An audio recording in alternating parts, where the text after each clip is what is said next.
Hai guys, welcome to my another YouTube video. Nama gue Gita.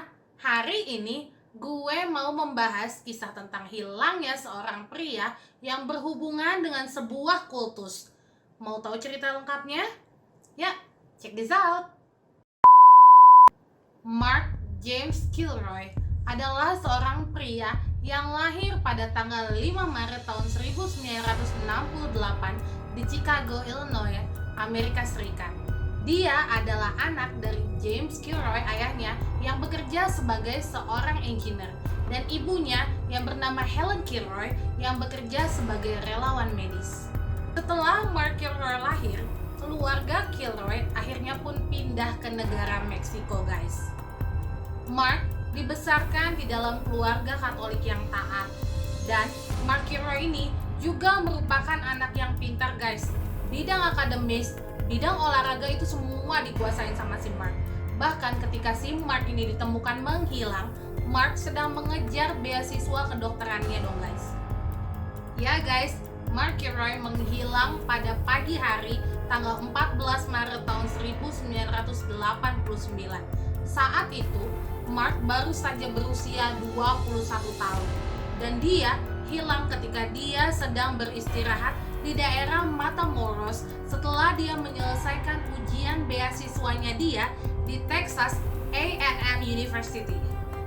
Diketahui ada 3 orang teman dari Mark Kilroy yang saat itu bersama-sama dengan Mark, yaitu Bradley Moore, Bill, dan Brent Martin. Teman-teman Mark yang sedang bersamanya pada saat itu tidak memperhatikan tentang hilangnya Mark Kilroy ini sama sekali, guys. Ternyata Mark Kilroy sempat dibujuk untuk masuk ke dalam sebuah truk berwarna merah oleh Hernandez Gracia dan Malio Fabio Ponce Torres. Keduanya menawari Mark tumpangan. Mark pun sadar bahwa kedua orang ini memiliki maksud jelek untuk menyakitinya. Mark berusaha untuk melepaskan diri dari cengkraman mereka. Dan akhirnya Mark pun berhasil melarikan diri. Dan setelah si Mark ini berhasil lari, kira-kira setelah 2 blok, tiba-tiba ada sebuah mobil lagi yang menghadang si Mark ini, guys. Para penculiknya menodongkan senjata sambil menarik Mark masuk untuk ke dalam mobil. Kemudian Mark ini diborgol, terus mulutnya pun dilakban. Ternyata Mark Kilroy merupakan salah satu dari 60 orang yang dalam setahun diketahui menghilang di kota Matamoros, Meksiko. Rata-rata orang yang dilaporkan hilang adalah pelajar di daerah ini ya guys, yang kebetulan mau pulang ke rumah mereka. Jadi kayak pelajar-pelajar yang tinggal di asrama gitu ya guys. Mereka sekolahnya di kota Matamoros, terus keluarganya mereka rumahnya ada di kota lain gitu. Kenapa kasus Mark Kilroy menjadi sangat besar dan menyita perhatian publik? Karena Mark ini memiliki seorang paman yaitu Ken Kilroy yang bekerja sebagai bea cukainya Amerika Serikat. Awalnya laporan polisi ya kayak cuma laporan biasa ya guys. Bahkan polisi-polisi setempat sana melimpahkan kesalahannya ini kepada kota lain supaya nama dari Matamoros ini nggak jelek lagi tuh buat turis. Tapi teman-teman Mark ini membantah hal tersebut. Mereka bersikeras mengatakan bahwa Mark hilang di Matamoros, Meksiko. Teman-teman Mark mencari Mark itu ke mana-mana guys. Mereka mencari ke sekeliling Matamoros, ke Brownsville, tempat mereka memarkirkan mobil terakhir kali. Sampai mereka juga mencari ke Texas, tapi mereka nggak menemukan sama sekali keberadaan Mark Kilroy. Komandan Juan Benitez Ayala adalah seorang polisi yang memimpin penyelidikan mengenai hilangnya Mark Kilroy. Komandan Ayala ini adalah seorang polisi muda yang teguh dan berbahaya bagi para polisi-polisi korup serta bagi para kartel-kartel perdagangan narkotika. Tapi lucunya ya guys, Komandan Ayala ini masih percaya sama hal-hal gaib, dukun atau hantu. Bahkan dia memilih beberapa stafnya itu yang dia hire di kepolisian adalah orang-orang yang indigo atau orang-orang yang memiliki kemampuan seperti dukun. Setelah 1,5 bulan, Komandan Ayala ini menangani kasus ini, tapi nggak ditemukan kemajuan apa-apa ya guys bagi kasus hilangnya Mark Kilroy. Sampai suatu hari, pada 1 April tahun 1989, seorang agen polisi yang bernama Raul Morales sedang menuju ke kilometer 13, tempat di mana adanya pos pemeriksaan polisi gitu guys, terhadap seluruh kendaraan yang lewat, untuk memeriksa apakah ada penyeludup atau narkotika yang akan diselundupkan oleh mobil-mobil yang lewat. Tiba-tiba ada sebuah truk berwarna merah langsung melewati pos penjagaan. Truk ini nggak pakai berhenti ya guys, dia nggak pelan-pelan juga jalannya, sampai akhirnya truk ini menabrak papan penutup jalan dan tanda orange gitu guys, kayak yang biasa kita lihat di jalan. Bahkan ketika polisi berusaha untuk bertanya pada sang supir, supirnya ini kayak bodoh amat gitu ya guys. Dan syukurnya ada salah seorang polisi yang mengenali supirnya ini. Sang supir adalah Serafin Hernandez. Dulu keluarga Hernandez ini sudah terkenal sebagai penyeludup obat-obatan seperti marijuana dan kokain. Mereka ini sudah terkenal satu Meksiko guys sebagai pengedar narkotika. Bahkan saking terkenalnya keluarga Hernandez ini, sang ayah dari Serafin Hernandez pernah mencoba untuk membawa narkotika ke daerah lain menggunakan pesawat.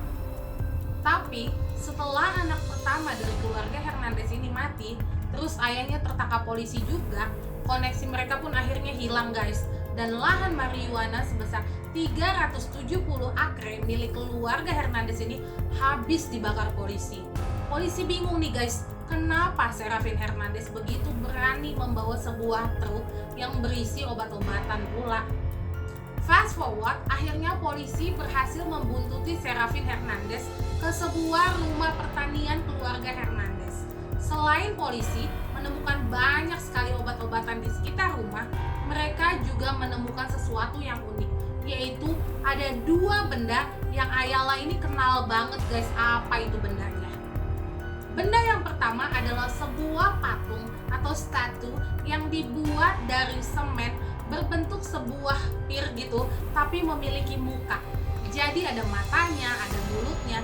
Dan benda yang kedua adalah kayak sebuah orang-orangan sawah yang memakai topi dan memiliki muka yang marah.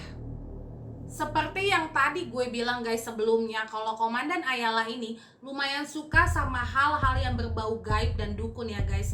Jadi Komandan Ayala tahu kalau benda ini, kedua benda ini adalah elegua, yaitu patung yang disembah oleh sebuah sekte atau kepercayaan dari Afro-Karibia. Nah, di sini akhirnya Komandan Ayala notice kalau ternyata kejahatan keluarga Hernandez ini gak cuma tentang penyeludupan obat-obatan aja. Akhirnya ditangkaplah semua orang yang ada di dalam rumah peternakan itu. Ada Serafin Hernandez, ada Helio Hernandez yaitu paman dari Serafin, ada David Serna Valdez, ada Sergio Martinez Salinas, serta beberapa orang lainnya. By the way guys, setelah mereka ini ditangkap, tapi gak ada satu orang pun dari mereka yang kelihatannya itu takut guys. Mereka itu begitu tenang dan percaya diri. Bahkan ketika polisi sedikit menyiksa mereka pun, mereka masih sangat tenang. Salah seorang dari mereka yang ditangkap, ada yang bersaksi kepada polisi bahwa dia sempat melihat Marky Roy ada di rumah peternakan keluarga Hernandez. Tangannya Mark ini sempat diborgol di sebuah tempat tidur di salah satu kamar rumah itu. Polisi akhirnya menyelidiki Serafin Hernandez lebih dalam lagi. Dan yang mengejutkan adalah Serafin Hernandez sudah mulai mau berbicara. Dia mengaku bahwa dia percaya bahwa dia dilindungi oleh seorang pria yang dia sebut Padrino. Serafin Hernandez percaya bahwa sihir dari El Padrino inilah yang membuat Serafin bisa bergerak tanpa terdengar atau terlihat di depan orang-orang. Dan ya guys, Serafin juga mengaku telah membunuh Marky Roy dan membunuh banyak orang lagi selain Marky Roy. Mereka menculik orang secara random dan korban penculikan ini akan disiksa dan dibunuh sebagai korban persembahan terhadap sekte kepercayaan mereka dan Padrino. Serafin juga mengatakan bahwa Adolfo Constanto adalah si El Padrino ini, pemimpin dari sekte sesat mereka. Tetapi setelah diselidiki gitu lebih lanjut oleh polisi, Adolfo atau si Padrino ini gak pernah terdengar atau kelihatan guys. Dibantu oleh Serafin Hernandez, akhirnya polisi menemukan banyak sekali mayat yang telah dibunuh untuk dijadikan korban persembahan sekte sesat tersebut. Dan di rumah peternakan keluarga Hernandez ditemukan juga ada sebuah kuali yang di dalamnya ada banyak tongkat-tongkat kayu yang penuh darah dan rambut, guys. Serafin Hernandez juga menjelaskan secara detail mengenai pembunuhan Mark Roy. Setelah Mark ini diculik, dia disiksa dan diperkosa oleh Padrino dan pengikutnya. Endingnya adalah kepala dari Mark ini dipukul sampai otaknya itu keluar, dan otaknya itu dimasukkan ke dalam kuali besar yang tadi gue sebutin. Selain ada otak dari Mark di dalam kuali tersebut, ada juga kepala kambing, ada kaki ayam, dan beberapa bumbu-bumbu masakan dan beberapa macam koin. Mark ini dimutilasi, guys. Dan ketika tubuh Mark Roy ini sudah membusuk, mereka akan mengambil tulang belakangnya Mark untuk dijadikan perhiasan. Sekte mereka percaya bahwa itulah yang akan melindungi mereka. Kisah ini gempar banget dong, guys. Dan akhirnya banyak masyarakat Meksiko dan turis dari Amerika yang takut sama keberadaan sekte ini dan menuntut kepolisian dari Meksiko untuk bekerja sama dengan FBI untuk mencari keberadaan El Padrino, sang ketua sekte. Dan akhirnya ditemukanlah si Adolfo Constanto ini, atau yang lebih sering kita kenal dengan nama El Padrino, sang pemimpin sekte. Sedikit cerita ya guys mengenai si Adolfo ini. Adolfo lahir pada tahun 1962 di Miami, Florida, Amerika Serikat. Dia adalah anak dari seorang wanita yang merupakan imigran dari Kuba yang bernama Delia Aurora Gonzalez. Delia memiliki 3 orang anak dari 3 orang suami. Delia sempat tinggal di Florida, Kuba, dan Puerto Rico. Delia sering kali membawa Adolfo untuk berjalan-jalan ke Haiti ketika Adolfo kecil. Nah, disitulah Adolfo menemukan voodoo. Delia juga sering kali keluar masuk penjara dari kasus vandalisme sampai kasus pencurian. Nah, si Adolfo ini hidup di tengah-tengah kejahatan ibunya dan kepercayaan voodoo yang dipercaya oleh ibunya. Ketika remaja, Adolfo memulai praktik ritual kepercayaannya, yaitu Palo Mayombe. Palo Mayombe adalah sebuah kepercayaan yang berasal dari Kuba yang dibuat oleh budak-budak Afrika.